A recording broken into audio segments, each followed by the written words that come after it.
महंगाई एक बार फिर से आम लोगों को सताने लगी है।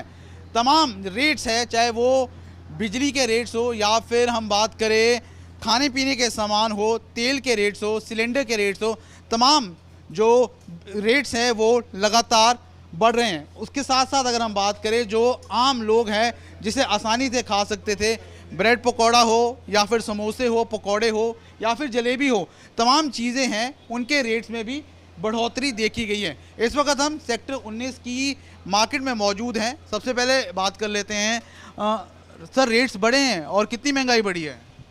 महंगाई का तो पूछो मत। जब सुबह उठते हैं तो मालूम नहीं होता कि सिलेंडर कितने रुपए बढ़ा होगा और कितने रुपए पेट्रोल की कीमतें बढ़ी होंगी और कितनी डीजल की कीमतें बढ़ी होंगी। तो उस सब का प्रभाव ये हमारी जो खाद्य पदार्थ हैं, जो खाने के हमारी आइटमें हैं, उसके ऊपर पड़ता है।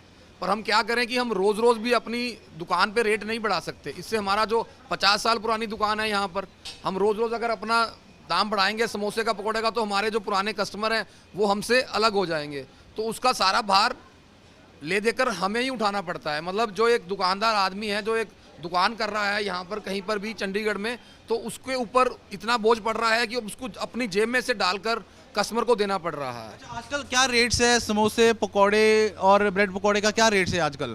समोसा पिछले 5-6 साल से हम 10 रुपये में बेच रहे हैं, जबकि जो रिफाइंड ऑयल या कॉटन सीड ऑयल है वो आज से अगर 5 साल पहले की बात करें तो 1400-1500 रुपये का टीन था 15 लीटर का। आज वो 2400-2500 रुपये का टीन है। मतलब एक टीन के पीछे 1000 रुपया टीन के पीछे बढ़ गया। तो हमारे यहाँ पे रोज के 5-6 टीन लगते हैं। तो आप देख लीजिए कि हमारा जो प्रॉफिट है वो 5-6 हज़ार रुपया सिर्फ रिफाइंड में जा रहा है। अभी मैं डीजल की बात नहीं कर रहा इसमें, लेकिन हमारे रेट सिर्फ अपने कस्टमर को बनाए रखने के लिए अभी सिर्फ उतने ही हमने रखे हैं ताकि हमारा कस्टमर ना हमसे टूटे, क्योंकि हमने भी खाना खाना है और कस्टमर को भी हमने अपने साथ जोड़ के रखना है। बिल्कुल।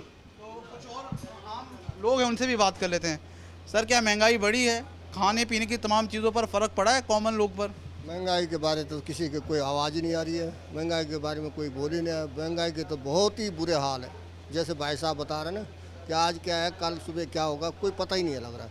अखबार खोलो, हर चीज़ के बुरे हाल, हर दाम के बुरे हाल, हर चीज़ मतलब चारों पास से बुरे हाल है महंगाई के। तो कुछ बहुत बुरी हाल। आपको क्या लगता है कि आम आदमी की जेब पर इसका फ़र्क पड़ रहा है? हाँ जी, बहुत ही ज़्यादा बढ़ रहा है। महंगाई से देखो, तेल के भाव देखो, तेल के, रिफाइंड के, पेट्रोल के, गरीब बंदे के लिए तो बहुत ही मुश्किल हो रहा है घर बार चलाना जी।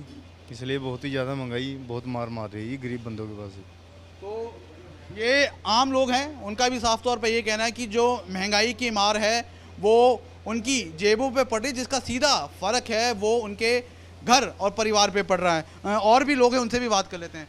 भाई साहब, अगर हम कीमतों की बात करें, ये कीमतों का बढ़ना कब से शुरू हुआ है? फ़िलहाल पिछले कुछ दिनों से?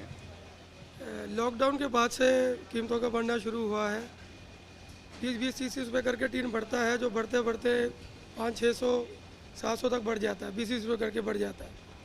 इस टाइम टीन 2480 रुपये से वापस हुआ है, 2500 ही लगा हुआ। कहाँ तो ये टीन 1150 था लॉकडाउन के टाइम पे, फरवरी में 2020 में, तो डबल से भी ऊपर हो गया है। तो हमारी चीज़ों के रेट वही हैं। हाँ जी। दोनों तरफ काफ़ी ज़्यादा असमंजस है। कारण यह है कि उनके कस्टमर्स को भी रिटेन करना है, लेकिन अगर कस्टमर्स को रिटेन करते हैं तो नुकसान होता है। तो कहीं ना कहीं जो महंगाई है वो ना सिर्फ आम लोगों को बल्कि जो दुकानदार है उनके ऊपर भी काफ़ी ज़्यादा हावी पड़ती हुई नज़र आ रही है। वीडियो जर्नलिस्ट गिरीश दुर्गापाल के साथ ललित शर्मा, चंडीगढ़ आज तक।